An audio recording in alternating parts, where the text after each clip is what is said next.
Eh, bueno, en primer lugar, presentarles un saludo a todas las autoridades indígenas, todos los integrantes de la Organización Nacional Indígena de Autoridades Tradicionales Indígenas de Colombia, el Gobierno Mayor.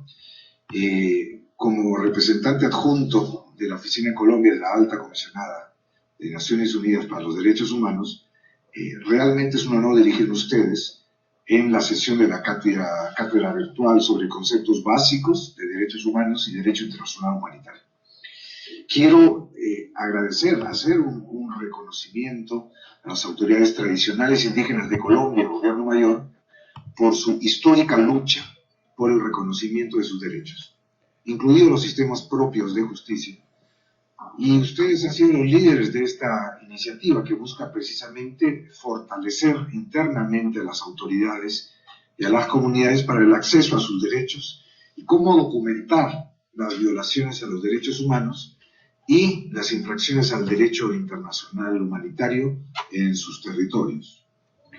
Los instrumentos internacionales de derechos humanos sobre pueblos indígenas establecen que los estados deben no solo reconocer, sino respetar y hacer respetar, es decir, proteger la integridad de los valores, las prácticas y las instituciones, incluyendo las autoridades, que hacen parte de la cosmovisión indígena y que caracterizan su modo de vida y su relacionamiento comunitario y con el territorio. Ya le voy a hacer un par de comentarios sobre el tema del territorio. Reconocen estos instrumentos internacionales de manera expresa el derecho a la libre determinación, del cual se derivan la autonomía y la independencia para ejercer su autogobierno, determinar su condición política y para decidir sobre los medios y condiciones de su propio desarrollo económico, social y cultural. Con relación a la protección judicial de la que son depositarios los pueblos indígenas, la Corte Interamericana de Derechos Humanos ha manifestado, y cito, es indispensable que los estados otorguen una protección efectiva que tome en cuenta las particularidades propias de los pueblos indígenas, sus características económicas y sociales, así como su situación de especial vulnerabilidad,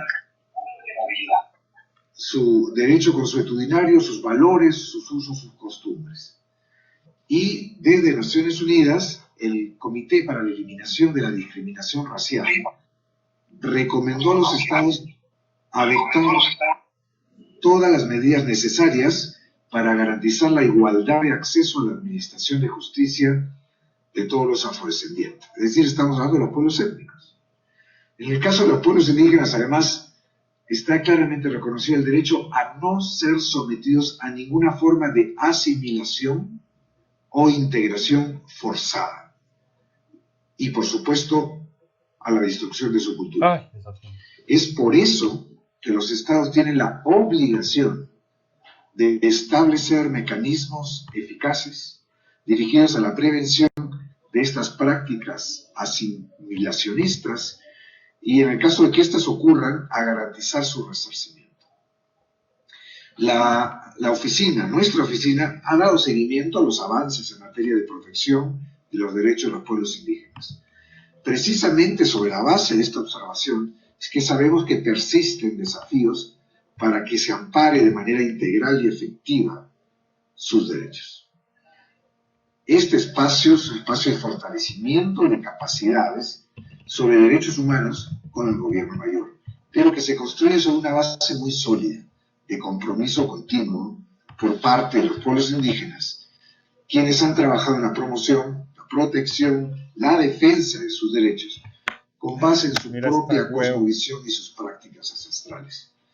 De hecho, yo mencionaba que originalmente los derechos humanos nacieron como derechos individuales y como derechos que se ponían como una barrera para que el Estado no arrase con el individuo de sus derechos.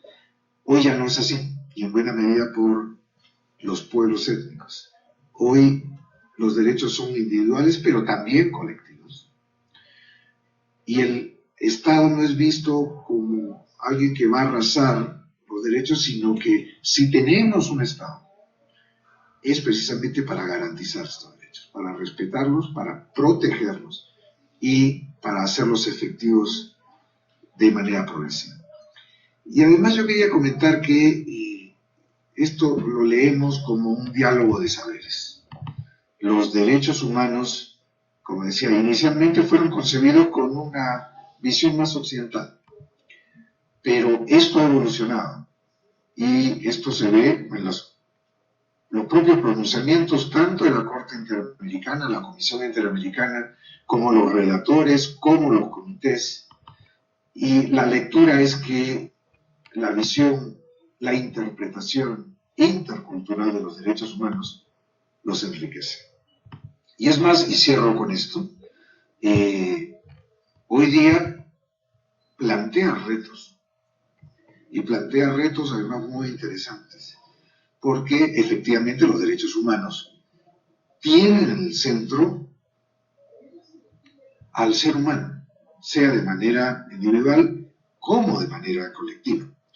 Pero hoy está surgiendo jurisprudencia en varias partes del mundo y en Colombia que se acerca más a las visiones indígenas respecto a que no necesariamente, por ejemplo, el ambiente es importante para temas de mis derechos como persona, sino que la naturaleza, el territorio, como expresiones, los ríos, son sujetos de derechos, autónomos de las personas.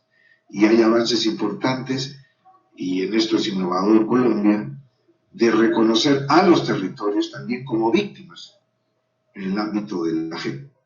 Entonces hay una evolución muy interesante y por eso decía lo del diálogo de saberes, porque mucho de la visión occidental progresivamente le está dando la razón a muchas de las visiones desde los pueblos étnicos. Yo terminaría ahí y ratificar nuestra disponibilidad de seguir colaborando en todo lo que esté en nuestra mano y de mantener este acompañamiento hacia la máxima garantía de los derechos individuales y colectivos por parte de ustedes. Muchísimas gracias.